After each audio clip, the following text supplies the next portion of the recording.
I'm on the Rex Bear Leak Project. How the heck are you? Really excited for tonight's opportunity. I have Greg Allison with us. Greg Allison is a rocket scientist. He is also a botanist, and he has been preparing for off-grid living for many years. And he also is a contractor at NASA, and he makes it very clear that he's a contractor at NASA. But I bring that up because he has a lot of intelligence, and when we talk to Greg, he's given us information that you really should listen to. I mean, he's not just anybody that talks about anything that they read on the internet. He's very well researched and extremely knowledgeable, and he's been walking the walk and talking the talk for years. So I would like to get into tonight the October surprise, the possibility of there being an event that could take place around October that would be of serious consequences if it goes down.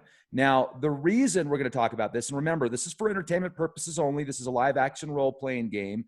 And the reason we're talking about this is because of all of the events that have taken place already this year. It seems like for whatever reason, 2020 is the year of polarities here. And we've already dealt with a bug. We've already dealt with lockdowns. We've dealt with major protests. And if you're in a big city, it's even worse for you. I don't even want to imagine what it's like for you. So may the force be with you. But what are things we can do as a society to prepare? What can we do at a local level that can integrate with the national level, the state level, the county level, as well as the international level, and then maybe even the galactic level? We're going to talk about it. And before we get into that, I would like to recommend you check out preparewithleakproject.com. It's always good to be prepared, not scared, for short-term or mid-term food supply. If you can't get food at the store, if you can't grow your own, or if you have to have a supply from now until you can get your own food that you're growing, go to preparewithleakproject.com. They're offering specials for Leak Project listeners. It's $100 off right now, 4 weeks worth of food, breakfast, lunches, dinners, snacks, and drinks. 4 weeks worth of food, $100 off. Check it out, preparewithleakproject.com. While supplies last, free shipping. All right, let's get into this. Have you heard the saying Murphy's Law? Have you heard that, Greg? Oh, yeah. Murphy. Have you? Murphy rules, and Murphy's, we're going to use some colorful language for him, but I won't do that right now. Well, have you, yeah, be careful. Have you heard that Murphy's also an optimist? Ah, yes, I've heard you say that, actually.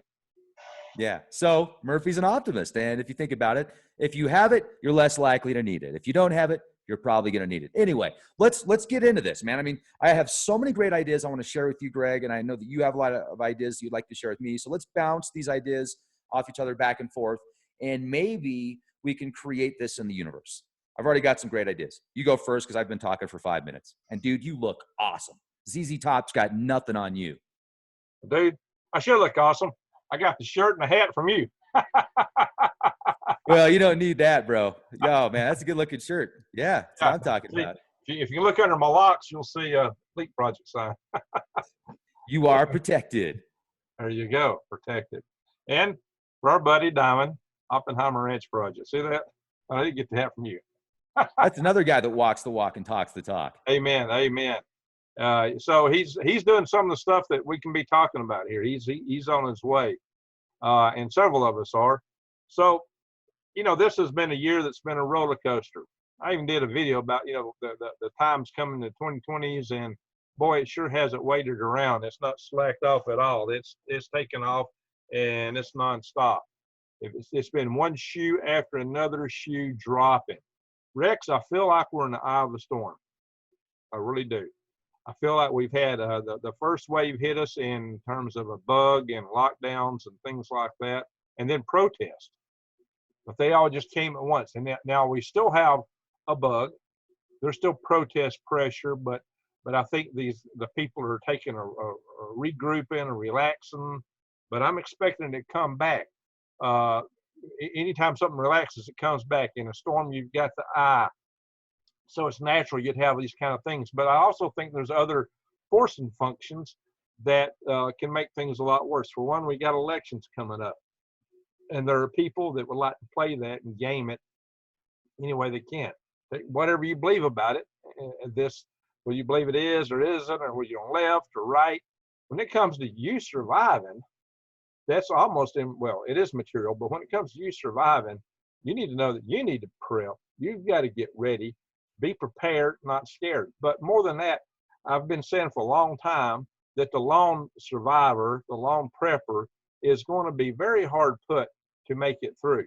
The lone prepper is going to have no one to have his back. When you break a leg, you're in trouble. When you got to go to sleep, you're in trouble. Sooner or later, you got to sleep. And when it's just you against the mobs and the gangs and whoever's coming in your door, you know, you got to be right every time. And, you know, it just takes once to be a little bit off. You might be the best in the West with spit wads, but hey, it just takes one time that you're off the spit wad game, and guess what? Your game might be over. Let me jump in on that because, like you said, that's extremely important to have a group or a network of people that are all working together and watching out for each other. And I also think it's important to, especially if you're going to be in a small community or if you are by yourself, that find a way to be in a situation that people aren't going to notice you as much. I mean, don't be noticeable. Don't be in an area that's going to be off of main roads, and find a way where you can fit in with the environment. So what would that take? Do some research on that with the environment. But with that being said, I think we should talk now about the communities, right? Let's talk about micro communities and what we can do, what you can do as an individual, as well as with your neighbors and your friends and your family and people around the world as well. This is the first thing that I thought to myself. Last night I was in bed and I was going to sleep, and as I'm going to sleep, I'm thinking about these possibilities of having a community that is what we've been talking about, right? That's you're buying local, you're producing more than you're consuming, you're offering trade with other groups. And with that being said, I thought to myself, well, we could go out and buy a town like the one in Georgia that's for sale for about the price of a townhouse in San Francisco. It's an entire town with buildings, and it's in Georgia. Or I remember last year, Diamond, myself, and Top Knot went and looked at this property that's about an hour from here, actually even less than an hour, but it's in southern Colorado, and it had, was it 35 acres? So maybe it was more than that. It didn't have a whole lot of acreage, but it did have several buildings that were well built, that had really nice kitchens, and it was enough land with enough buildings that you could have, I think, a micro community of maybe 25 people there comfortably. And if you did that, you could also in this micro community have a mining network to produce cryptocurrencies, like mine cryptocurrencies, and then find a way to get everything off grid so you could produce more energy than you were consuming, and then maybe even offer that back to the grid. But I'm seeing about $2 million. We could buy enough land with enough buildings, anywhere from 10 people up to that place in Georgia, which could be maybe 120 people, 200 people. And then I would like to talk to you more about some thoughts that I had as well. But, two more thoughts. One more thought. If we don't buy that land, if we don't get the funds to purchase that land and retrofit it and do this idea that we've talked about, then why not figure out a way on a local level, become mayor and sheriff? Because you become mayor and sheriff, you get elected in, and then you could turn that town into a community like we've been talking about, without having to have the funds to purchase an entire town or 100 acres. What are your thoughts? So what Rex is talking about here is the opportunity to go in a place, and once you're in charge of the municipal systems, you apply for the grants for urban renewal or whatever programs are available, and use that. And it could be energy grants. I've got this concept for the habitat. I can pull it up in a minute if you'll let me share it shortly. That I've talked about on here before. A habitat, which is a home that you can live in, make a living out of, grow almost all your food out of it at this one home, so you don't have to travel around for work. And it's also pretty much a tornado proof, earthquake proof to a large degree. It would be resistant to radiation, all kind of mayhem, and it would be a fortress, among other things. It would be very defensible. And you could even build these together. You could build a community based on these, or you could retrofit existing buildings to take in the design principles of this home, especially if you got a courtyard, or if you can set a courtyard up in a yard or something like that. So you could do a lot with this home concept that I have. And if, like I say, if we take a town or someplace like that, we could retrofit and make that town more resilient. In a home like this, your utility costs would drop to almost zero. In fact, you can put enough solar in it that you can make it zero. Absolutely. The concepts that I've got for how to operate this. So you get rid of your utilities. You're already off grid. If you want to produce energy and put it in the grid, I keep that as a separate system because I wouldn't want an EMP or a coronal mass ejection putting back energy into the system and frying it. So you've got a lot of security advantages to being off the grid. You could collect rainwater, even if you're in a desert, if you need to for your water supply, or use whatever other sources are available. Some places have limitations on collection of rainwater, so which is strange, but there are ways to get around that and use other. They're doing that because they love you, Greg. They just want to protect you from the rainwater. Yes, that's scary rainwater. You got to really be careful for the rainwater. Well, we can recycle whatever water we get through many steps and make the most use of it in any way that we want to use it. So there's still advantages that we can take here. And most places allow you to collect rainwater. Right. I think there's a city in Oregon and certain areas that don't allow it, but I think there's definitely plenty of places that we can look at that do offer that. Now, I do want to jump in also because I'm thinking to myself, again, we want to go into before we talk too much about setting up and establishing this, what could take place in October, right? So here's some things that I see are possible just because of the way the media is pushing certain headlines. And like this trickle effect. Could there be some type of electromagnetic event, whether natural or artificial, that could cause a disruption in the electrical grid and the system enough to where people can't get money out of the banks, to where the gas stations, you can't pump gas, and to where the nuclear reactors, which require electricity to stay cool, are we going to have all of this just immediately taken care of because something could go down in a very short time? Could that happen in October? Could it be pre-planned, or could it just be it is what it is? I don't know, but I think we need to talk about that because it seems like the media is really pushing it. Rex, that could happen at any time, from natural events from the sun, or maybe someone's planned it, and there could be many players that could be involved in that, from terrorist groups to deep state, maybe to a lot of people say, well, when I've been talking about hardening the grid, a lot of people say, well, Greg, it's not going to be them, it's not going to be those, it's going to be the deep state that's going to do it. I would submit to you that all the deep state has to do it is do nothing at all. Just keep doing what they're doing and not harden our grid, and sooner or later it's going to go down anyway. Now, if they want to have it happen at a certain time, that might be a little different. But there are certainly other players in many areas of the world that have it in their doctrine that if they get in conflict with us, that they would do just that. And it is in the doctrine of Iran. It is in the doctrine. Now, it may be questionable whether they do or do not have that capability out of Iran. But the Iranians do have the capability to go in and hack, cyber attack, to go in with direct ballistic attacks like AK-47s against substations, like happened at Metcalf Station in San Jose area.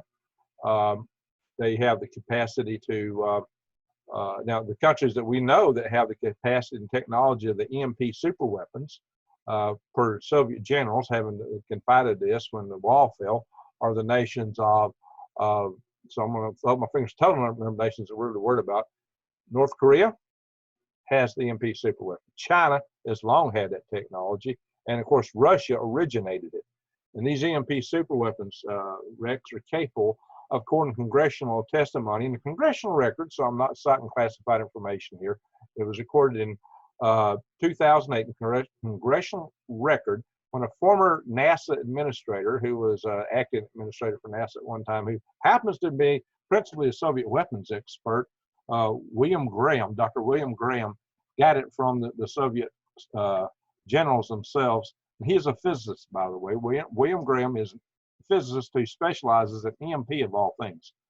He found out that they had the capacity for a 200,000 volt per meter EMP superweapon, which is 4 times more powerful than the hardening standard of our military facilities, which means our ICBMs and all these things that you would counteract and attack if they hit you with would be fried.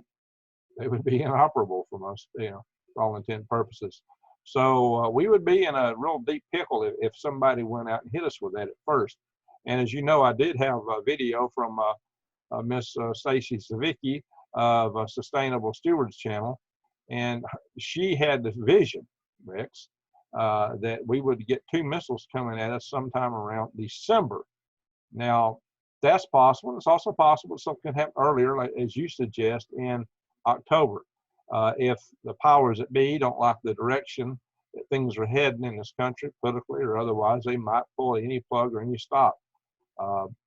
I'm expecting more, perhaps far more intense rioting than what we've seen, or other things may come into play. It could get, the old Chinese proverbial curse was, may you live in interesting times. Our times are already pretty darn interesting this year, and they could get a lot more so. So the key thing for us is, one, I've been pushing to harden the grid. I've got I just did this video, and please check it out on my channel, with Dr. Peter Vincent Pry. It went for 2.5 hours. It's a long video, but it is thoroughly jam-packed with critical information about the threat, and toward the end, things that we can do about it. And if you look at the links below that video, I have how to contact Congress. I've got a link to his book. This book has sample letters in it to write and action steps that you can take for contacting your representatives. You can contact your public services commissioners. And there's a lot of steps that you can take in those areas. Also, you can find maybe somewhere on my channel where I had an interview with Command Sergeant Major Mike Mabey, who wrote this book, Civil Defense for a Community or a City. And he's got a lot of actions he's taken. There's links below that video. So, I don't sit here and talk about, well, just buy more beans and bullets. I'm here to tell you other things you can do to help prevent these things from taking place. Now, the nature of the political strife in this country are a whole different matter. One of these reasons I'm wearing these glasses is I did a video on rose-colored glasses. I was talking and appealing to people to try to understand the other side so you could reach out to them more effectively, and maybe we can diffuse some of the tension that's in our society. You won't take down the leadership of either side in tension, but if you can get a lot of the people in this country to say, man, it ain't worth it all. This is crazy for us to be fighting each other like this. If we can diffuse this tension, our outcome will be better in the end. I also believe that we can pray and meditate ourselves into a better outcome. But all that said, we still have to prepare. I say hope for the best, but prepare for the worst. But in the course of preparing, and I do cover videos on eating from the wild, I cover videos on gardening. These are things you need to know to prepare to survive. They're critical skills. Everyone needs to grow a garden. But we also need to not just be lone preppers. We need to have each other's backs. And I've done some videos on just that, on the need for communities. And I tell a story about me and my best friend fighting wasps and how we had each other's back. And we should have died that day, but we didn't. We're crazy young boys. And I sent out this email. I tell people to email me at this email, hal5space@AOL.com. I used to use this for one of my rocket clubs, HAL5, the Huntsville, Alabama L5 Society, but I don't use this for anything else right now. So this is an email that's solely being used to collect data for tribes. I've got a volunteer who's pulling this together and building up a spreadsheet. Last week she's been involved in some other things, but she'll get right back on this. She's just wrapping that up. So some people are saying, well, I hadn't heard from you yet, but go ahead. Now on that note, you also are wanting it to be where, like we were talking earlier, if somebody is in Georgia or if somebody's in British Columbia, that they can establish that position where they're at. So it's not like they have to get up and travel somewhere. So before anybody goes, oh man, that sounds like it's a cult, man. Well, guess what? They're staying there. If they want to move, it's totally up to them, but it has nothing to do with, come on, wear these Nike shoes. They're all white colors. You all wear the same color Nike shoes every day. No. This is independence. We're talking about independence here and bringing things back to a local level. Every Just wanted to tribe bring that up. every tribe would be individualistic, kind of like all the states were in the original colonies when it became the United States. Everyone would have their own personality, basically, and they will be dominated, of course, by the leaderships and the property owners where these things are formed.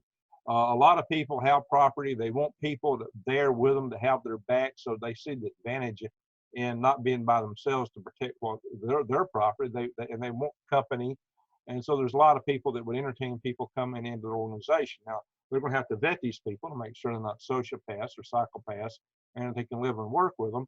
But what we're doing is we're collecting information from people. We want to know essentially where you're at, just so we can know what area you're in, so we can figure out, what kind of groups you might go with best. We're asked, are you a property owner, and are you willing to host a tribe? You may or may not be. We ask if you're willing to be a tribe leader. Then we ask skill sets, so we can, try to assess if there's some critical skills that's missed in one area, and if someone might be willing to relocate. That's another good question. Are you willing to relocate? You need to stay where you're at. Some people want to get out of the place they're in. I've been told that by some people. A lot of people want to stay there. Some people have preferences to go to other areas of the country. So it's going to depend on the individuals. And, if there's some tribe leader that wants to be a tribe, we'll notify them, the individuals that's in their area that seem like good candidates for them. They get to vet them, but also the person joining needs to vet where they're going into. They got to make sure they're comfortable with the people, the organization. I've got a group here, and I've got a tribe in Arizona. And you've got to, one, determine, do these people have a good heart? I mean, that's one of the most important things. And secondly, are they willing to work really hard? Because in a survival situation, it's not you work 8 hours and then you sit back and twiddle your thumbs or play pinochle or something. I don't want you to do without your electronics. We used to play Mumbly Pig as a kid, or you can always find something to do. But you don't have time for that kind of stuff. You're working, you're scrapping. See the videos of my dad. He said they had to scratch for a living, and literally they had, maybe 2 sets of clothes. They got a new pair of shoes in the fall, and they worked all day and night so they could go to the store and buy a little sugar and tobacco and flour, sometimes some cloth to make clothes with, and that was about it, Rex. That was the extent of their luxuries. They worked so hard for it. I can't even imagine going back to your father's time or the generations before that. Out here in Colorado, when I have an opportunity to travel to places like Creed or even higher elevation, sometimes it'll be 11,000 plus, and there's these mines there, and there's this equipment that weighs thousands of pounds, and they got the equipment there by horse, and I'm thinking to myself, they were working out there in the snow. And in today's time, and you're not going out there unless you got a snowmobile, and they're out there just working extremely hard. So certainly the time we live in now, we live in a wonderful time, and I'm hoping that we can continue to create enough positive energy and higher vibrations to where it'll offset the darkness. And we can certainly see on the horizon, the media is pushing this dark ecstasy agenda, and it's division. They use baiting tactics on the headlines. And if you start to understand how the media works, and you realize 5 corporations control over 90% of the media, and you realize those 5 corporations have specific agendas, and they want you to be specific oppositions, or they want you to play certain chess pieces as a pawn for them. So let's wake up, folks, and realize that they love us so much. Let's realize that. Oh, yeah. Don't you love the way I put it? Isn't it brilliant? Probably not. It makes no sense. Like, well, Rex, look, no, you're not making any sense, man. Dude, they're all intertwined. They're like this. All these organizations, they may be different organizations, but they're highly intertwined. They share directors, they're boards of directors, they're people rotate in and out and around through each other. They're so intertwined and incestuous that's not funny. They're not independent. I mean, for Pete's sake, look at the videos or watching your local news and they're saying something. You think they're really telling you something, but then watch where they recorded all the different local stations across the country.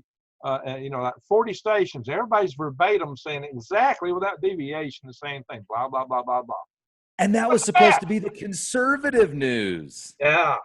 That wasn't even the left side. I mean, that was the right. That was the, people like, oh man, conservative news or something. No, I mean, both of them are controlled opposition. I mean, just look at it.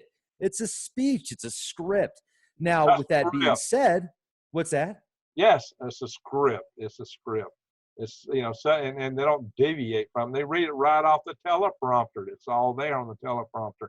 Now, there might be a little local story that they will say a little something about, but they still do it within parameters. There's parameters they have to stay inside of. And, you know, social media it tries to force people closer and closer to that too. So it's more difficult when they got so many independent creators, but that's their objective, is to keep it all on script. Well, you know, and I just want to say also that when somebody takes the mainstream agenda and comes up with their own twist, but kind of adds fuel to the fire, then you're not doing any favors to anybody. I mean, let's look at the root of the problem. And if the media is pushing something, let's find out why instead of making it worse. I think that's important. We got to use cognition. We've got to use common sense. We've got to look at as many variables as possible, because a lot of times these two extremes, it's somewhere in the middle. And I just wanted to point out too, like what Greg is talking about. I didn't even know what he just said about these, you know, he's sending out getting information from people for tribes and stuff like that. So I don't have anything to do with that. That's Greg's project. However, I would like to talk about if I was to have a micro community, what it would look like and how we could use it as a blueprint, because Greg and I have been talking about a lot of great ideas. And I just want to give an example. I'm looking at this property right now on eBay. It's this Kansas missile silo that's been retrofitted, and it's got all this computer equipment, and it's huge, and it's all this space. And I'm thinking something like that, not necessarily that one, but actually that would probably be pretty good. It was $4 million to build in 1960, plus all the equipment they've got in there. And it's only $500,000 for what it is. But something like that could be an awesome chunk to this network. You take something like that, and if you could produce enough energy from solar and wind and maybe thermal to run the machines to mine the cryptos, that's a big piece. And then if we could figure out a way to put these communities into living trusts, turn them into corporations, put them in living trusts. And I don't know what the thing is, if you started a religion, I know that there's a lot of benefits if you start a religion, but then you have to be careful, because if you do start a religion, then that's when somebody could say, oh, you started a cult.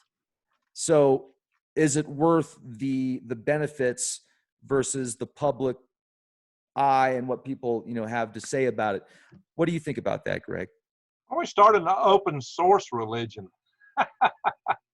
Brilliant. An open source religion, so we're not dictating any specific dogma other than have a good heart, pray, and meditate. We don't care where you're from, really what your core beliefs are, just that you pray, meditate, and have a good heart. And, you know, then people can debate amongst themselves, and maybe they'll reach some consensus, but open source and have it as a, you know, pretty much a democratic type of, you know, organization with deacons or whatever would be required to orchestrate that. But an open source religion is kind of like and look at it from a standpoint of questioning things and just asking questions and praying and meditating to have a better future without any. Look, my tribe here has a Jewish member. We have pagan members. We have Christian members. I mean, very conservative Christian members. We have Seventh-day Adventists, which is another form of Christianity. And I've got another candidate for the tribe who's Muslim. Try that. Muslim, Jew, Christian, pagan. What a combination. Now, if you can all get along in a small community, that's awesome. That's what I'm talking about. Yeah. Hello. Hello. Hello. Why not? Yes. Why not? Why not, man? That would change things up a bit. Yeah. So that could be the model for people to follow. And, you know, race is not an issue. I don't care what color you are. I care not that. You know, I have a multiracial family. Some people say I have friends that are this, that. No, I have family that's Black and Mexican. So it's, you know, it's just the way it is. And it's a beautiful thing to me. But interestingly, you know, a lot of people might hear that and they would be kind of shocked to hear that I'm something of a conservative libertarian. But, you know, people just. It's all about labels, man. It's all about labels, right? That's right. And I used to like to shock my Yankee friends and tease them about being Yankee all the time. And then they discovered I was married to a black woman, and they just couldn't compute him. When they go, It was. But you've got a beard, man. You've got a long beard. So no, it's just ridiculous. You know, I got a joke to say real quick. I like to shatter people's worldviews. You know, people get these little conceptions of how everything is, and it's funny just to build them up on it and then just pull the rug out from under and watch it shatter into shards. So I appreciate this, you know, this mindset of let's look at the qualities in everybody. Let's look at what somebody can do to help themselves, to help others, and then we can work together and bring everybody up. That's a win-win. Wear other people's rose-colored glasses. Try to understand where they're coming from. Well, you know, everybody comes from something, somewhere, a set of beliefs and thoughts. They build a worldview around it, and be it right or wrong, they have a worldview. That's where they proceed from. If you know from whence they come, then you can understand how to communicate with them far better.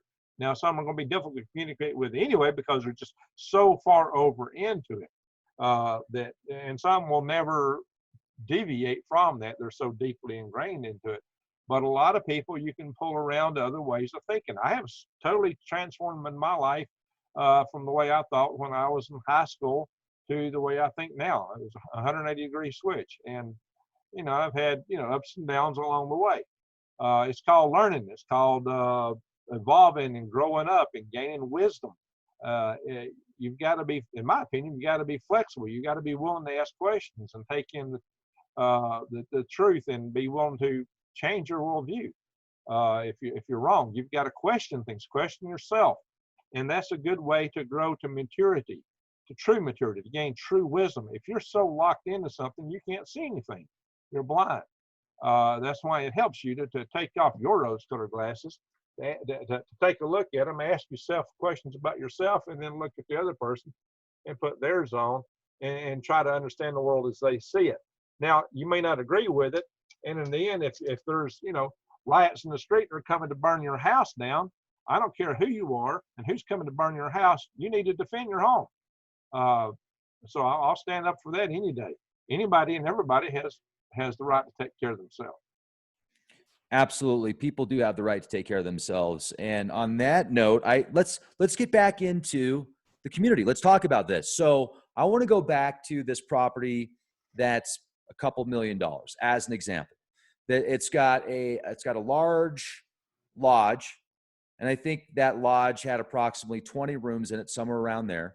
So it had a huge kitchen in it, commercial kitchen.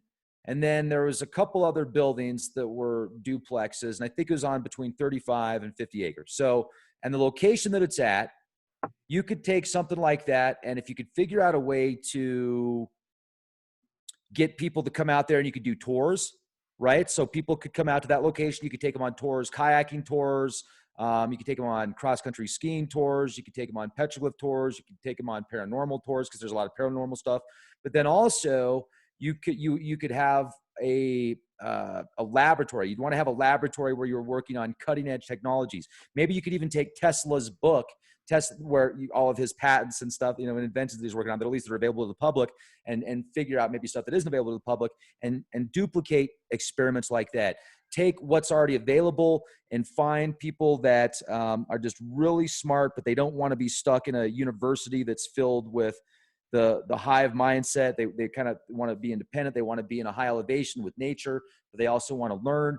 And then with the internet, and then I think in the future, I think that if these communities, if there's schools in these communities, then there needs to be classes where the students are required to help grow the food that they eat, because it will teach them a beautiful lesson in life skills. And they're also probably going to eat healthier, right? And they're going to feel good about it. And so we need to incorporate more life skills as well. But to go back to this one location, and I'm just thinking something, you know, for the future. And Doc Ram brought that up the other day, and I just thought that was a really good idea. I think he's working on stuff like that. And Kristen was even saying there's schools now that are doing something similar. But I think that would be, you know, because the education system, Greg, that's so essential, man. I mean, there's a group of people that I see that topple nations and manipulate generations, entire generations.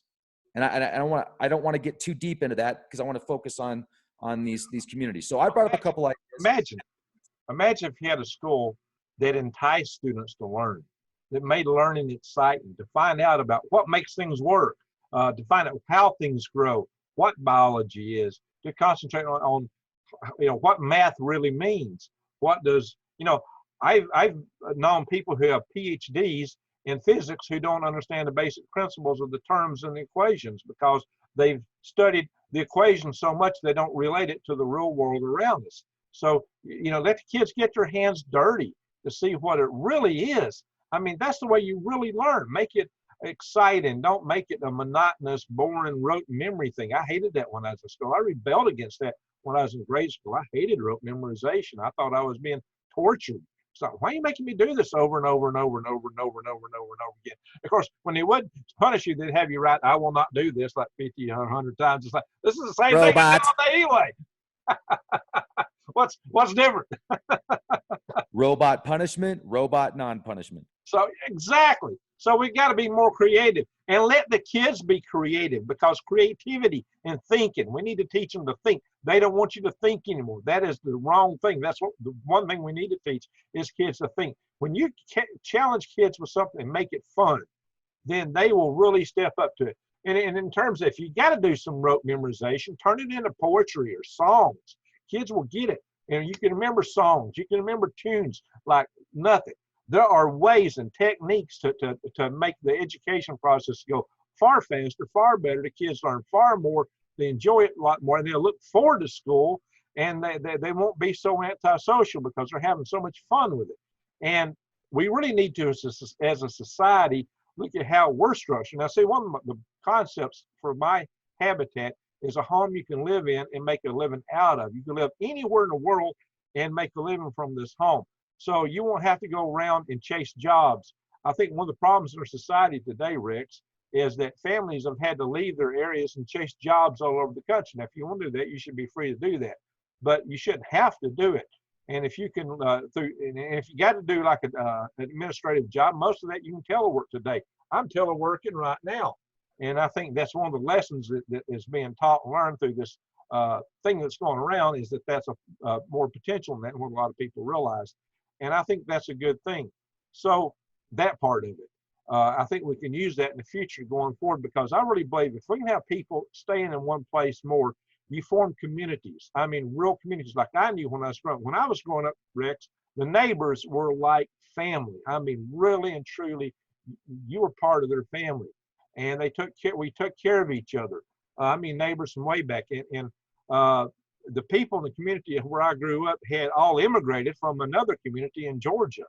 And they've been coming over for generations. They knew each other from back then. These people were connected. They were intimate with each other.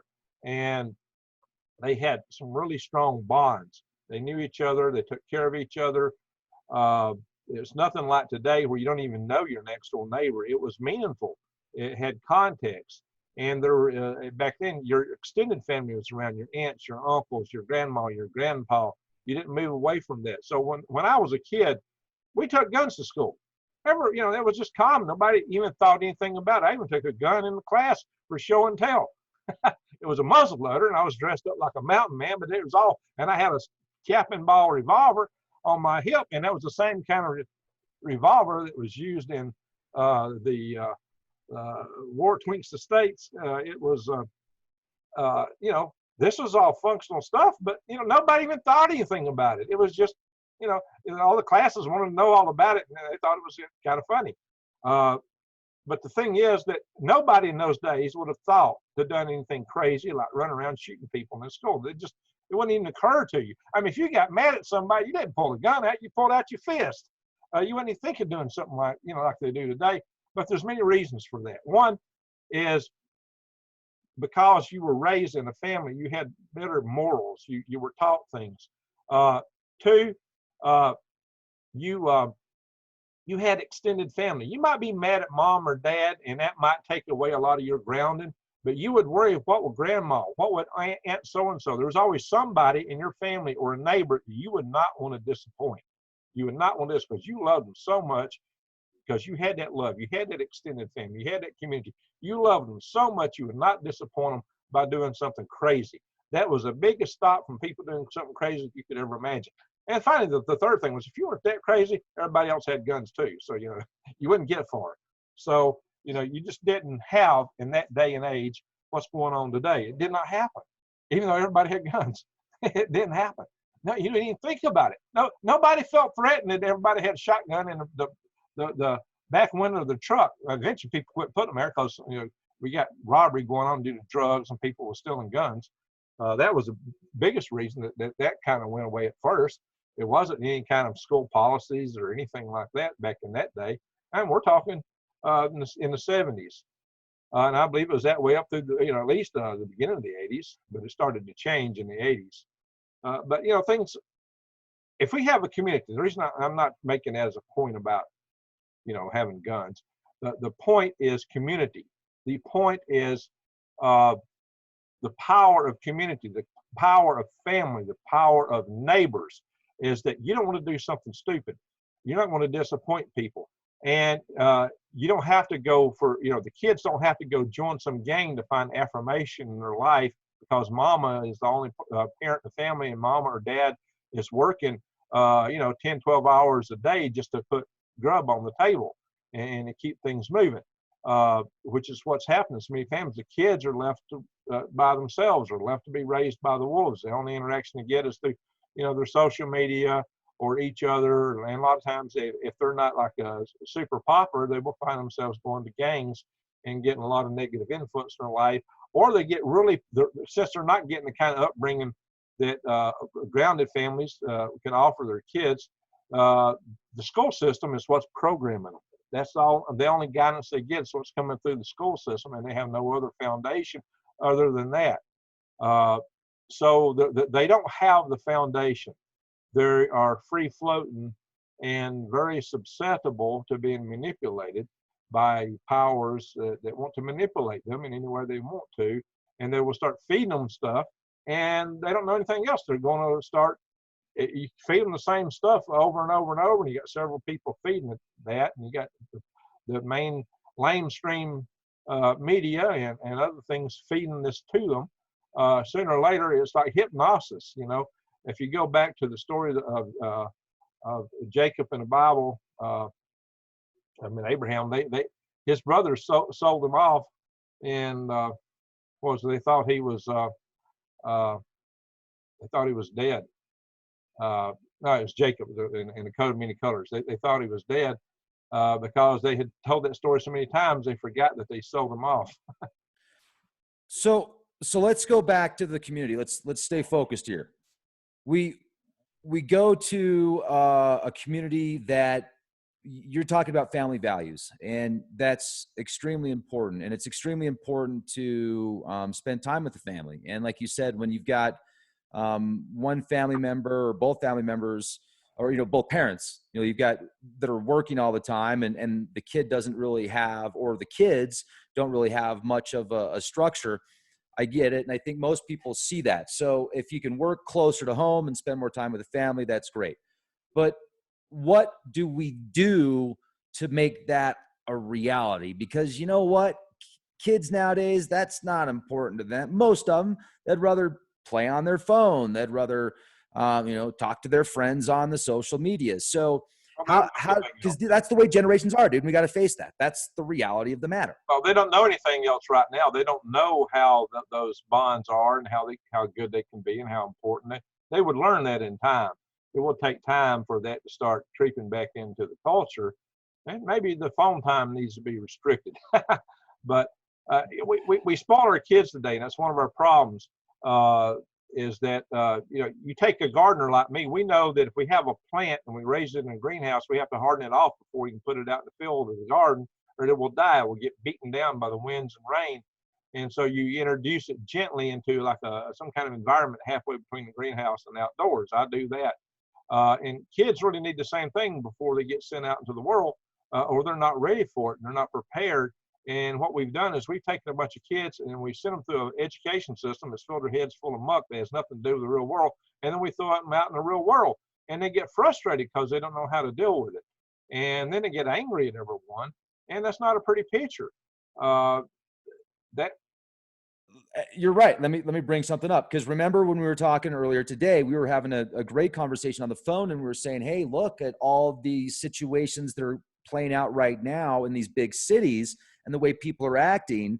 And it's almost like Rome was before Rome fell, right? So is it this cyclical thing that the MFers, the money funders, know about? So they're just playing the game until it happens? Or do they propagate it to keep control, or a combination of the two? Regardless, we're seeing it right now. Okay, look at this. What happens in like a family, like a royal family, when the kids get spoiled, after so many successive generations, the royal family falls apart. They just can't keep control of things. They might have had a founder that was really strong, or in a rich dynasty where a dad starts he's a multi-billionaire, but his grandkids just lose it all. Somewhere down the line, things fall apart. And the same thing happens in nations and civilizations, I think, from what I've seen, because before Rome fell, they got very opulent, and they got spoiled and lazy in a lot of ways. They worked hard compared to us today, but relatively speaking, they were very complacent, very spoiled, and they just lost their hardness, what they needed to survive as a society. You find that this may be what happened to the Mayan civilization. We like to try to say, well, it was resources. I'm sure if somebody goes back to our civilization, and if the fall or winter this year, our cities are all burnt down, they're going to go back and say, well, they ran out of, it happened because they ran out of grain, they ran out of this, they were stretched in their environment. Just look at their fields. That's how we look at the Mayans today. And they may be completely wrong. It might have been a societal rot that occurs over time in every society. That might have been what really happened in Easter Island. They reached a high level, a pinnacle, and we said, well, they cut down all their trees. Is that really what did them in? We don't know that. That's conjecture. But we see a pattern all over the world of societies reaching a certain point, and then they just collapse, and they seemingly do it from within.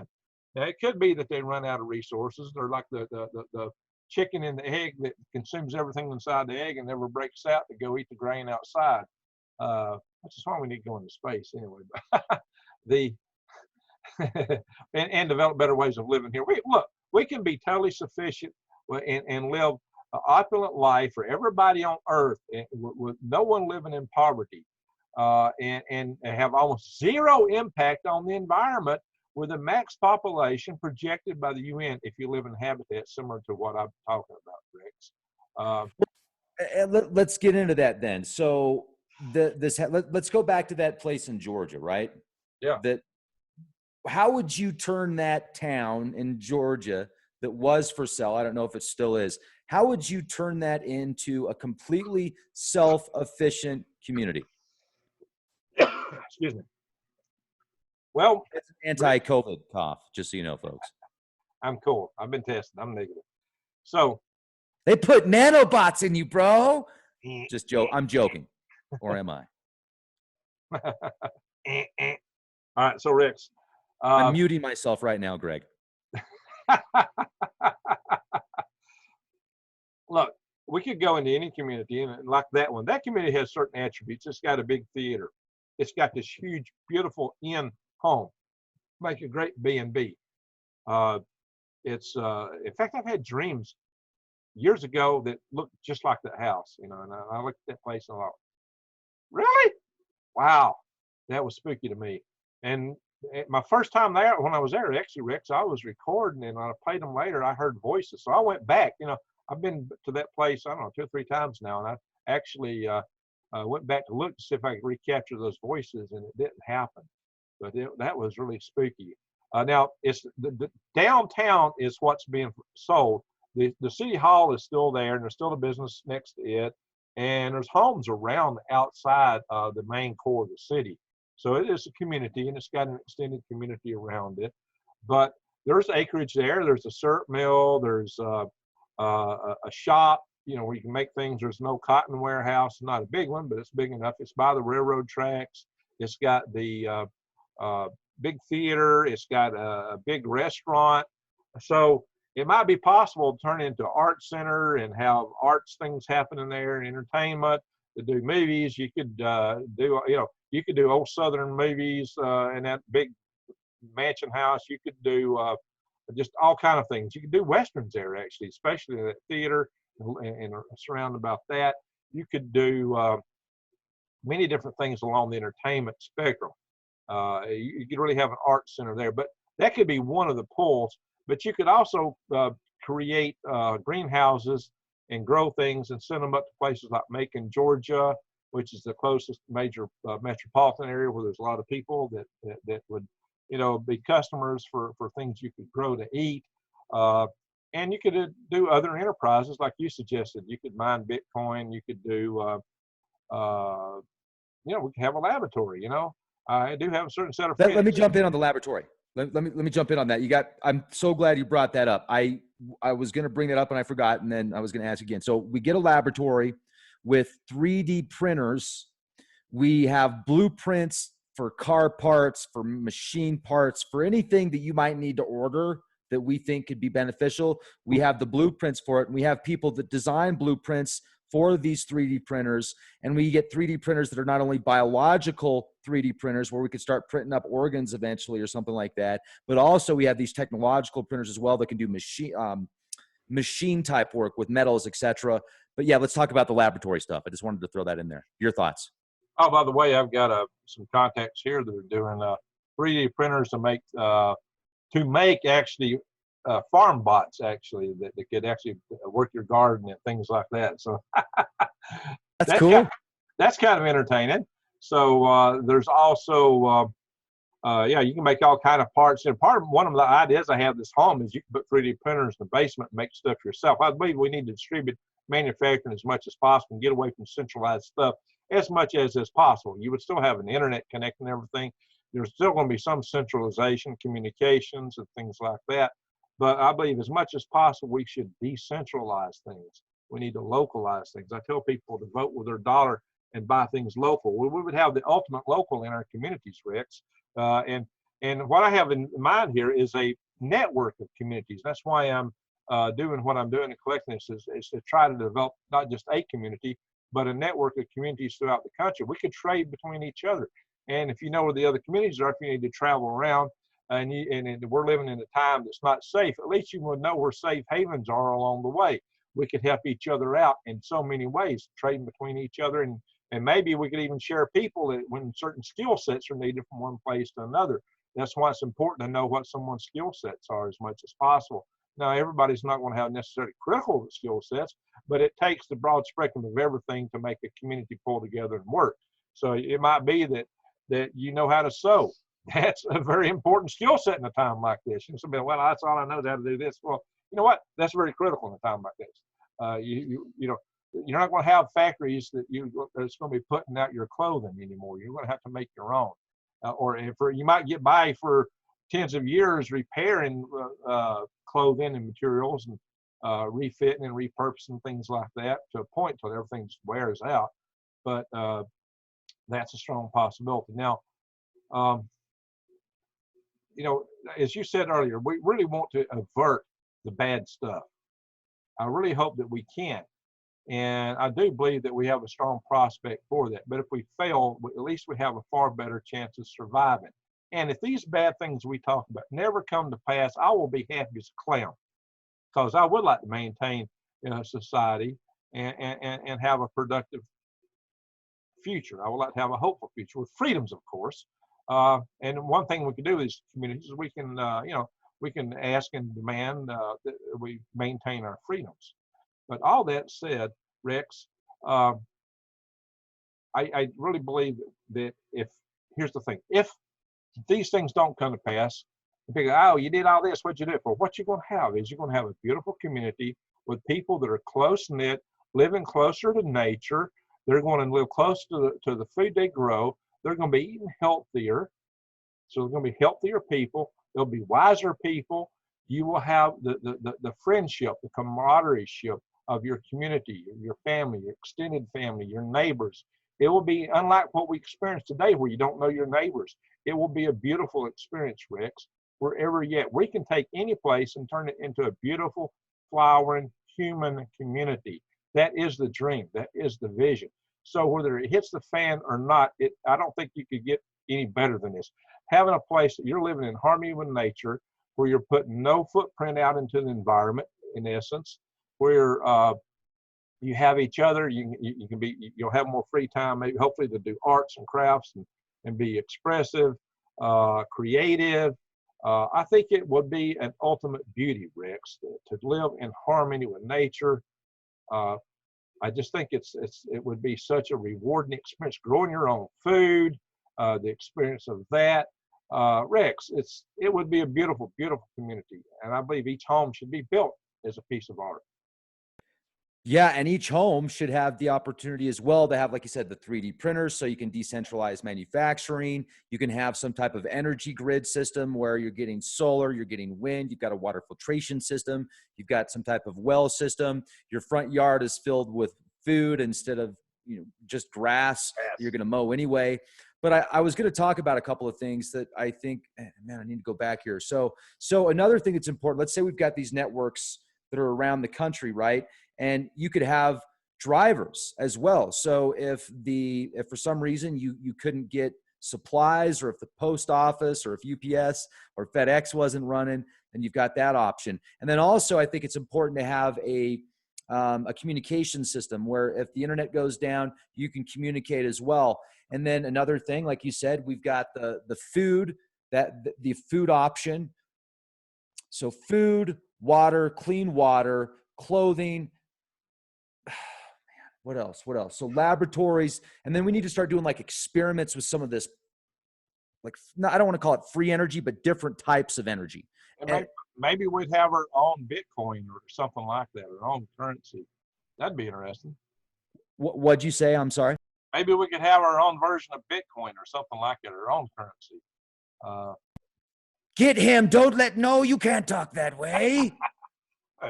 We come up with Bitcoin. It just happened, right? Oh, you can't do that. No, that would be interesting to have some type of coin that you could offer that was connected to something of significance. But it's really just taking back your own independence, right? So Independence Day is coming up. What is independence to you? Well, if independence to you is not having to go to the store to buy something because you can produce it yourself somehow. But another thing too, for people that are in apartments, right? Vertical farming. Talk about that, because you've gone and visited people that live in expensive places in California that they're living comfortably out of a small location in their house because of somehow they can produce this much food and sell it back. Well, I went and visited their DuByne family.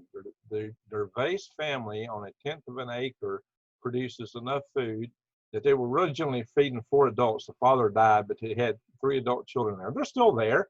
And I visited them twice back when the father was alive. And I was there when you and I were in LA back in December. And they grow their food, everything except the grains that they eat, on the tenth of an acre in a backyard, feeding 3 adults. And they sell from there, Rex. They sell the excess from that, and they make a living and support themselves from that small property. So that is why I scale my habitat to have a surface area of a tenth of an acre. But I'm using roof space, so I'm putting in a smaller area than what they did. Now, you could also grow in the basement. You can grow in the living room. I can grow microgreens inside of my house. I can grow more food than I can eat on just a few, the shelf or two, Rex. And it's amazing how much food you can grow in microgreens. And you might say, Greg, what about all the seeds? It takes all the seeds. Yeah, we'll just put some potted plants out, and plants produce prodigious amounts of seeds. So there's ways to do that. But, even people living in high rises. There is a guy in Baltimore who raises microgreens in a bedroom in his apartment. He's got an upstairs apartment in Baltimore, and he sells $100,000 gross sales per year in one zip code, Rex, just one zip code. He don't go outside that because he's got all the business he can handle. He's hit his comfort level in that zip code, and it's all right there, fingers length away from him, so you don't have to travel much to serve his market. Of course, he's in a city. But that's just the power of what can be done when there are so many things you can do to make a living, even with, if we were in a lockdown situation, that's one of them. I did some videos. I was starting to address that, but the lockdowns kind of got lifted, so I kind of stopped that. But you know, I started. You know, I thought, well, I could do gardening, but everybody gets Greg's gardener. Everybody expects me to do a gardening video, so I surprised them. I came out instead of the video on a courier service.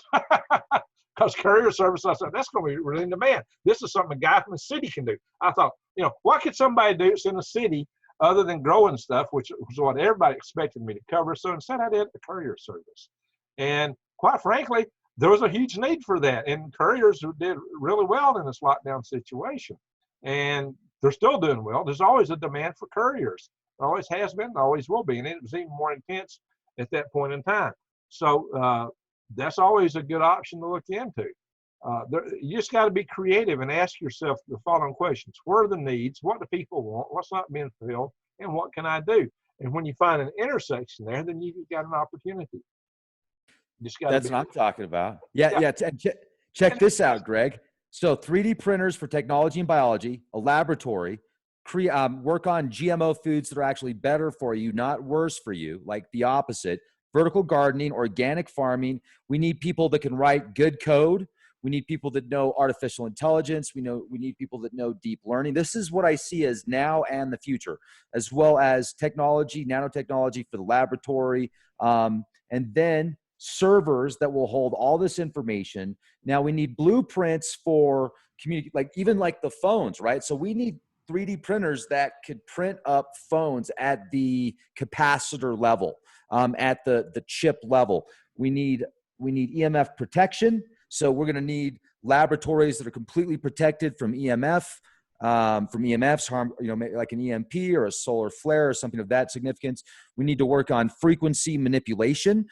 There's so many frequencies around us right now that I think we could figure out a way to not only harness and use as a battery source, but also maybe change that frequency somehow. Something kind of like you got a receiver, it's picking up a signal, it's producing a certain amount of watts. But what if we can find something that can pick up all this energy, condense it, and then send it back? Also, I think that in the future for big cities, towns, etc., you could have malls. If the malls are empty, you could turn those into really cool communities and really cool growing facilities. Factories, buildings, strip malls, and skyscrapers. So if there's skyscrapers out there, they could be retrofitted to amazing grid, like entire a miniature city could be in some of these things. Think about this, Rick. Okay, you're right in that, and that you could use the rooftops of a lot of stores and factories that are actually in use. The roofs usually are not used. You can turn that roof into a growing area and grow an amazing amount of food on the roof. You can there's a lot of factories today that are in disuse and not only getting torn down. These could be repurposed. They're tearing malls down. They just tore a big mall down here close to me, and I thought that was a real pity that they tore that down, because it could have been reused and repurposed for something else. So these are things that can be done. But moreover, Rick, think about this. If you got the kind of habitat I'm talking about, where you can make a living in it, where you can grow your food in, you don't need to travel as much. You're not driving to work every day. And suddenly you've got vast numbers of people that aren't driving to work every day. There's two radical changes that take place. One, the office space is no longer required. You don't need office space anymore. So all these buildings that are office space can be repurposed for other things, growing areas, community centers, future homes. You don't need all the office space. You could totally repurpose all of that. Another thing and I believe we should green the cities. People need greenery. They need nature. Nature is important for your psychological balance. There's something called a nature bath. You go out in nature and you get a renewal that refreshes your mind, your soul, and your spirit that you don't get in a concrete jungle. Well, start letting the vines crawl up that concrete. We green the cities. I think that's a very important thing. I'm green Greg's. I want to green the cities, and I want to green the cosmos. I'm galactic Greg too, you know. I want to green the cities. I want to green the cosmos. I want to green the world. Let's make it a better place. And I believe we can. We can make this world so much more vibrant, so much more exciting, so much more interesting. And we shouldn't have to be, if we sit here and just feud among ourselves, we're going to burn it all down into a cinder. We've got to learn to get along to survive as a species. That's the critical thing for survival. 30-day no mainstream news challenge. There you go. seriously, think about that, Greg. 30 Yeah. days, no mainstream news. How much would that change things? Because people wouldn't have their heads spun watching the media push their buttons. Wow, no. This is, if we could start this as a movement, Rick, think of it. We should start this as a movement, try to get it to go viral. You know why? It would disenfranchise the news. They would know suddenly that, oh, we messed up. We've been feeding people all this crap, and they don't want to hear it anymore, and they're turning us off. And it's what happens. Their advertising is zip, it's gone. And because nobody's watching, and they're going to be in big trouble. They're going to have to do a reset. Uh-oh, I love it. I was just going to say, and guess what? If we do the no mainstream news challenge for 30 days, you also have to stay away from the alternative news that's picking up off the mainstream news that's pushing a doomy agenda. Now, I mean, it's always, if you want to look up the news for something that's happy, or you're looking up nanotechnology or science or something cool, great. But, Right. Don't fall into that politic agenda where they're trying to push you into going out and doing something you're going to regret, Right. where they turn you into controlled opposition. Take 30 days. Now think about it. If we take 30 days and do this, That would be the way. they would have to go to your door, Greg, to tell you what was going on because you weren't watching it on TV. So how bad is the world if you're not watching on TV? You're not going to know about it unless they're knocking on your door. Okay, Rex, here's the deal. It's the end of June. We got the whole month of July to promote this idea. So let's really launch this campaign on the 4th of July and promote it all month long. And the object is through the whole month of August, you just do not go to the mainstream news media for anything. And guess what? That might just take all the wind out of the October surprise right there. And that's the biggest form of magic that they have. That is the biggest piece. That is what they use to fuel the fire. And that is what topples nations. That is what manipulates generations. So either let them continue to use you as their Borg piece, or think for yourself and remember, independence is yours if you choose to accept it. That's like when I tell you that the dollar is your most important vote, but your watching is also a vote, because when you watch something, that's where the advertisers go. They go to what's being watched. If suddenly nobody is watching the mainstream news media, holy smoke, they're going to be hurting. They're going to be chomping at the bit to get rid of alternate media. But suddenly everybody's coming to other places to find out what's going on. And, we do tell people about things to watch out for. And it sounds scary, but you and I and our sister and brother channels, we're out here telling people, grow your food, start a garden. I'm telling people, hey, write me at Hal5Space at AOL.com. We're going to start a community network, a network of tribes, survival tribes. And by the way, I put in information about contacting your congressman, how to contact the president, contact your public services commissions. It's active. What to do to make sure that we can ensure things, that we can continue. I've done videos about the fragility of our society so people understand just how fragile it is. I did a video called A Nuke in Every Pot, so you could really get the idea of just what small groups will be able to do in the future, why we have to learn to get along in society. I do videos talking, the rose-colored glasses video is so you can understand where other people are coming from, so that you can appreciate that. And we can reach out. And I've told people to reach out across the aisle and try to establish peace.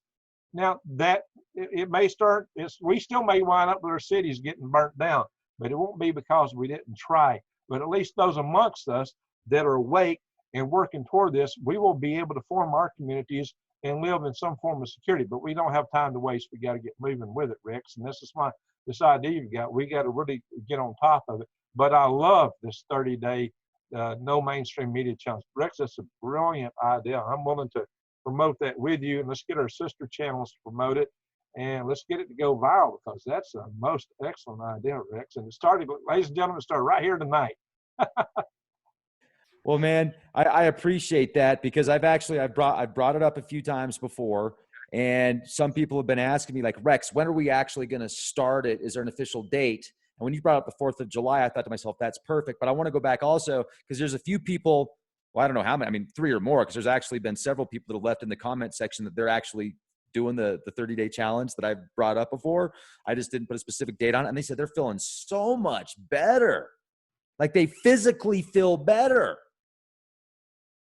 Dude, I don't watch it. Well, that's why you look so good. And dude, you look like Gandalf the Grey. You do. Gandalf the Grey is a boss, man. That guy, you remember when he's like, "Thou shalt not pass." Boom. And this entire freaking mountain falls and this giant dragon's like, you're a boss, bro. There's a reason you're a rocket scientist. Or I just walk down a tunnel and yell, "Hello!" And what happens, Rex? That was wild, man. I'll tell you. No, yeah, that's right. I said Hugh or something. You went halo or halo, and this light thing goes, and that was in the tunnel.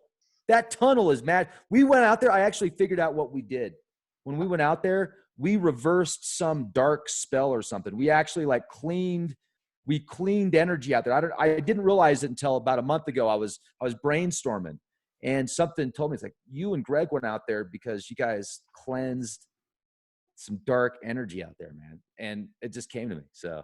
And I was talking about Marty McFly. When we get back to the hotel, you give me a Marty McFly hat. Wow. And now I'm wearing it.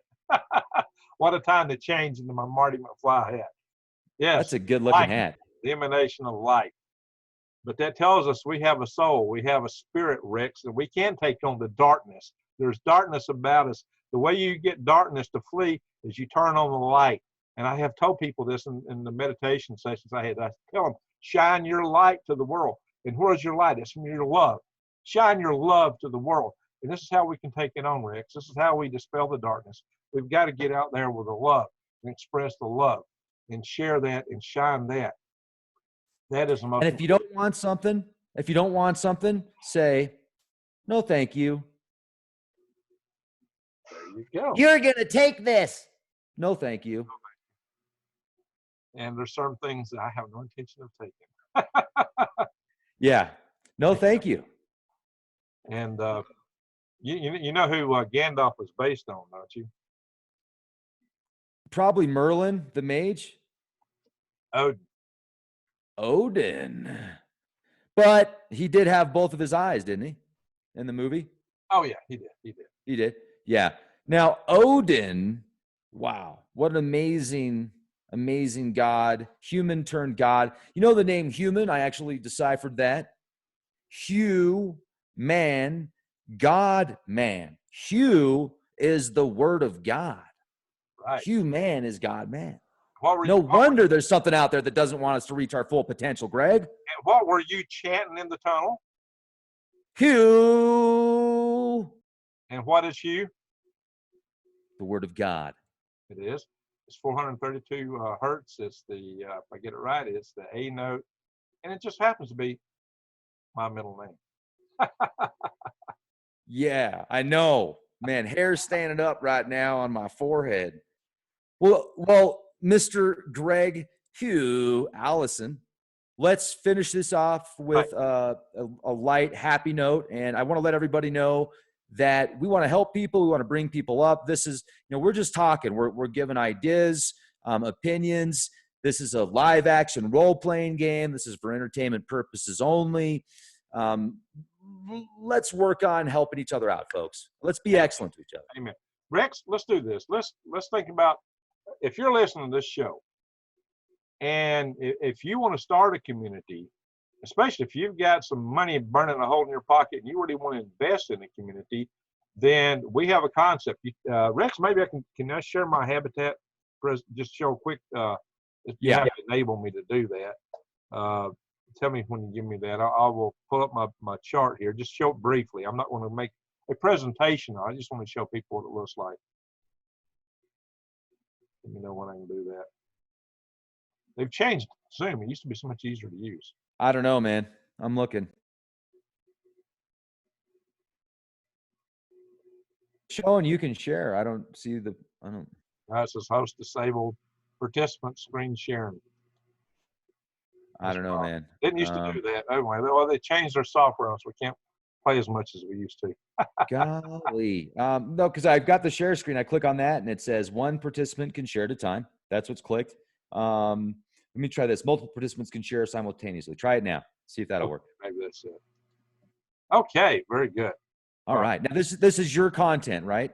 Right. This is my content, my drawing that I created myself. Oh, look at that, man. It's awesome. Let me bring it up to show it full screen here. Hang on a minute. Yeah. Ladies and gentlemen, would you just look at it? All right, Rex. This is the concept here, and the surface area of this across the top is 1/10 of an acre to match their DeVace family. And I did 2 videos on their DeVace family, by the way, and we did them while you and I were out doing this show. You might want to mention that show before we get done, because people are going to see it. But I got us growing on the roof and down here in the courtyard. And I've actually increased the area by growing in tubes fed by an aquaponics system right above the courtyard. And I've got a garage workshop. This says garage workshop, indoor grow area, store, factory, whatever you want to do with it, club, 3D printer shop. That has over 2,000 square feet in it. So it's a lot of room to do stuff. Your living area has over 2,000 square feet in it. And you've got area over here for solar arrays. You've got a berm of earth. You know, you could seek this thing where it can be all the way underground or have it partially underground, depending on the hydrology of your local area, how well it drains. If it's Did you get thermal from this? What? Yeah. Did you get thermal from this? Yeah, the walls would be thick enough to do that. I plan for the walls to be at least 18 inches thick. Probably 2 foot would be better. And you're going to have earth covered over much of the roof too, to increase the thermal mass. So the thermal mass is an essential key piece of this. Now you could put a greenhouse roof over it if you so choose. And yeah, I penciled that in because I didn't want to dictate what type of roof that would be and how you would do that. But you could vent it and pull cold air through the ground like they do with earthship houses.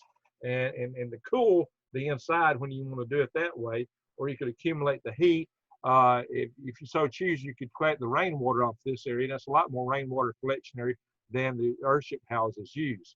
So you would have if you were in a desert, you'd have more water than you need. And aquaponics is especially conservative for growing water. I got you growing on the wall here. Now, Rex, you and I need to go to Mars one day because I got a Mars habitat I'm going to show you in a simulation called Tightly. So we need to do that in a session real soon.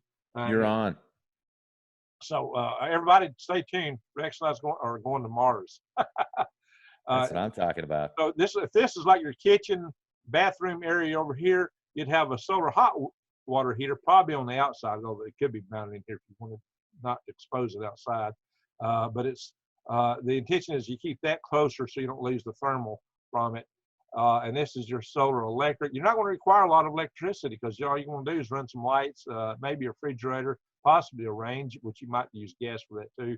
And you could use biogas, recycling some of your other waste. You could, there's much that we could work on development with this. It'd be nice to have a laboratory just for this type of home. I've got a place to build one out here on the backside of my place, a prototype for this, and that's what I'm aiming to do. Unless somebody comes along and makes me a better offer that we can go in and develop this into communities. Yeah, you could take an existing house and come over the top of it and build a roof that's got a lot of thermal mass to it, sandbag the walls, enclose a courtyard around your yard, and put berms around. You could do this with an existing home, Rex, and it don't have to look just like this. The key thing is that you have growing area, you have thermal mass, and things like that. You could also get cooling from the ground if you put a greenhouse over it and vent it so that when it's venting out, you're pulling cool air in. Or you could put thermal loops to the ground and use the ground as a solar battery and pump air if you wanted to. But you can do it with no power. You can do it totally passively. And I've got a passive solar pump hot water heater for my aquaponics greenhouse. So I've got experience building these kind of things like this. And I'll be going into solar electric in the not too distant future. I've done aquaponics for years. So these are things that we could definitely do, Rex. And we could retrofit buildings to have a lot of these design principles in it. But this is just look, 2,000 square foot, Rex, you could do all kind of things there. It's way bigger that you could just take a little piece of it a very small piece of this to do what that guy in Baltimore does for growing microgreens inside, in addition to all you're growing out here. Or if you weren't adept at wanting to grow things, you didn't have a green thumb, then you could do those 3D printer grow bots. You could put up a loom in here. You could put a spinning machine. You could put 3D printers. You could put a server farm in here. You could put, whatever you can imagine in terms of a business, because 2,000 square feet is a lot of area. I mean, this whole thing is 4,306 feet basically across here, because an acre is 43,560 feet. So this is a tenth of an acre, Rex. So that's the whole idea here. You see, I drew this right before LeakCon in terms of trying to make a little better drawing out of it than what I had. But the idea is that this would be the south side. The sun is shining in. I'm showing it at a low angle here just to show you get penetration and how that could work. You could also paint the walls white for better penetration. This is the more narrow version. It's actually longer going in and out of the page because this is a hexagon. I could have done it if I did it as a circle. You would have actually more area this way, and the less of it would be in the shadow. So this is probably, in terms of shadow at low sun angle, the worst way to do it. You could do these things rectangular. You can make them circles, octagons, however you want to build. This is a hexagon type, a six-sided structure concept that I had here when I did this. I could show, but that's a lunar version with water over the head for radiation shielding. This is showing you the basic geometry I was drawing that from. And this is like a square one. Drex, you could take these things and you could put these at the corners of a compound, or you can line a whole wall in. You could have a whole compound where these are along the walls. You got an open courtyard in the center. It would be a fortress. You could have a community fortress made out of homes like this. You could even on the outside put ISO shipping containers for extra shielding and storage and protection from things that you want to be protected from. Then you could put an earth berm over that and dig foxholes in it if you so chose. This is the idea of putting the hexagons together in a honeycomb fashion. This is the idea of putting them out at sea, and there's a lot of stuff in here, Rex. A lot we could do with this. Oh, that's from the Kitely Sim, by the way. That's my Martian habitat. So we'll have to go there one day, Rex. And that's my avatar inside of it. Nice. So just look at it. Let me stop the share here. We'll get out of this because that's enough of that for now. But look, we can have a beautiful vision. You could take it where you use different colored bottles in the structure. We can let in light, make it extremely artistic. I think it should be a very artistic creation. I think everyone should be individualized and make it beautiful. Don't make it some utilitarian cookie cutter thing. I mean, if you really wanted to, you could, but that would be kind of boring. I think we need to be expressive. We need to be artistic. We can make it beautiful. We grow plants in it. Everyone would be like a snowflake, individualized to the people that live in it, their taste. And my dream is a home that would be so beautiful, that would be so economical, so resilient to things hitting us, so low impact on the environment. And if we get it right, we can make it low cost to build. The earthship homes are mainly expensive because the labor required to pound dirt and tires. I don't need tires here. You can use them if you want to, and you can do that. But you can do it in sandbags, or you can 3D print concrete walls, Rex. That's something that we can do already today. And either way is good for this, because you're just looking for the thermal mass. I'm not going to be a dictator and say you got to build this way or that way. It's according to what makes sense for you economically, how much labor do you have. If you got communities of people working together, they can go around and build these homes for everybody, and you don't have the labor cost, and then the materials are essentially nothing. I mean, it could be relatively cheap if everybody's going to work together like that. I mean, we could go into a place, if we got a community of people who's willing to work hard, we could build homes for everybody just for the cost of essentially garbage, reuse tires and things like that, and maybe some concrete.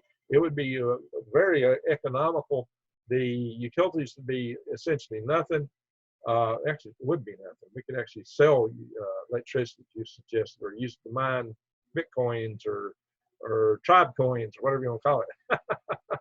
TP coins. Rocket coins. Rocket coins.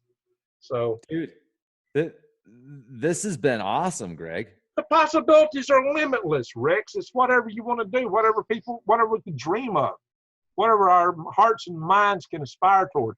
So, rather than us all, feuding with each other. Let's get together and work together and build a beautiful future. Let's quit listening to powers that be that want to arraign us against each other. We cannot survive as a society if we go down that route. See my video, and you can ever plot. I'm explaining it there. You don't know how fragile we are and what trouble we get into if we go down that road. See my video about the fragility of modern society. Now, those are probably not in the playlist, or if they are, the playlist is so long they dropped off of. Find my videos. Go click videos in the upper left-hand corner of my screen and scroll down and you find these. But Rex, we can do so much. And oh, by the way, everyone, Rex is going to have an interview with Dr. Peter Price. See my interview. It's 2.5 hours. It's jam-packed with information. Because, look, I'm an electrical engineer. I work system safety. So Peter and I have a certain rapport. We've both been doing power grid defense for years. Rex, you've got your own style, your own personality. You're going to ask him a lot of interesting questions that from a totally different angle. So everyone needs to watch Rex when he interviews Peter Vincent Fry. Dr. Fry is a very interesting guy. It's going to be an awesome interview. I look forward to seeing your interview with him, Rex. I absolutely will watch it 100%. And I tell everyone to promote that video and share these videos widely. It's going to be really interesting. We're trying to build a community. We're trying to change the world in a positive way. That's what I'm talking about. We want a better world. We want a better world. Shiny world, bright, shiny world. It's got a lot of green in it. And that's the dream. Shiny green. Shiny lime green. Oh, man. In Colorado. Heard about the shiny city on the hill. How about the shining hat on the knob? Yeah, right on. And on that note, I also wanted to say, folks, make sure to check us out over on Patreon. Check us out at leakproject.com as well. Hit that bell so you get all the notifications. And I was going to say one more thing, and then I lost track because Greg mention our video, Rick. That's what it was. Yep, that's what I was going to mention. Thank you. See, I knew it. Odin, is that you? So this is it, folks. Weird Earth. Weird Earth on Weather Channel, 9 p.m. Eastern, Sunday nights. You'll see Greg. You'll see myself featured in several episodes. We were on last night, and that was fun to see us talking with Jose. Yeah, Jose was his first time. I can't remember his last name right now. He's a cool guy. He's a pilot. He's a comedian. He's a veteran, I think, as well, right? Yes. Good guy. Real. And actually, we need to get him on the podcast. We could all talk. Oh, we'd have so much fun with him. He'll make fun of me, though, but that's okay. Everybody else does, too. So. We had so much fun with him. We all three hit it off big. Jose is a fighter pilot. He was in the Air Force. He's not active duty Air Force. He's an Air Force reserve now, but he's still a fighter. But he's a comedian and a really good comedian. You see this guy, you would never imagine this guy was a fighter pilot or a fighter of any type. He just seems so soft and funny. You would never believe it. But he's bright, smart, and funny as it come. And we all three of us had such a good time together. It was unbelievable. So I highly encourage everyone to watch this series. Yeah, and it's a good series. I watched the episode last night, man, from front to back. Actually, it's funny because I was actually doing something at like 7:20, and that would be 9:20 Eastern time. So I was doing something at 7:20, and I looked at my emails, and somebody said, Rex and Greg on TV. How cool. And I was like, oh, wait, they're watching this on the Weather Channel right now. So people were watching this on the Weather Channel, sending us emails, or me an email saying, hey, man, I saw you and Greg on there. And because of you, I had the opportunity to go out there. And folks, we're going to finish this up right now because this is like 8 hours of talking today. And my vocal cords need some Super T and C60. Did you get your C60? Did you get C60? I got to get a refill now. Oh, you're taking it. Good. Let's take a shot together, bro. Let's do a toast. I got to mix it up. Mix the lime and the coconut. Drink it a lot. Dude, I'm taking so many supplements. I'm taking like collagen. I'm taking keto. I'm taking Super T. I'm taking Gladiator barley. That's Gladiator barley. So I'm taking this Gladiator barley stuff. I'm taking this 60. So that's one of the perks of Leak Project is I get all the best products. It's amazing. A toast of bright, shiny future. Oh, by the way, if anybody wants the sheriff and the mayor, talk to Rex and I. Code Leak 10, 10% off. Cheers, brother. Love you, man. Cheers. Yeah. Woo! So win. All right. Hey, hello. C60purplepower.com. Code Leak 10. Thank you to Ken Swartz for sending those out. Thank you, Ken. Absolutely. Thank you, Ken. And next time we talk as well, Greg, maybe we could get you, me, and Lee on the podcast. Oh, that would be cool.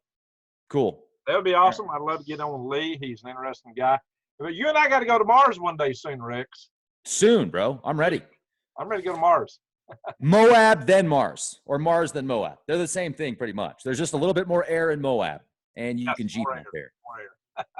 The Rover isn't the only four-wheel drive vehicle there. All right, everybody. Be the change you want to see.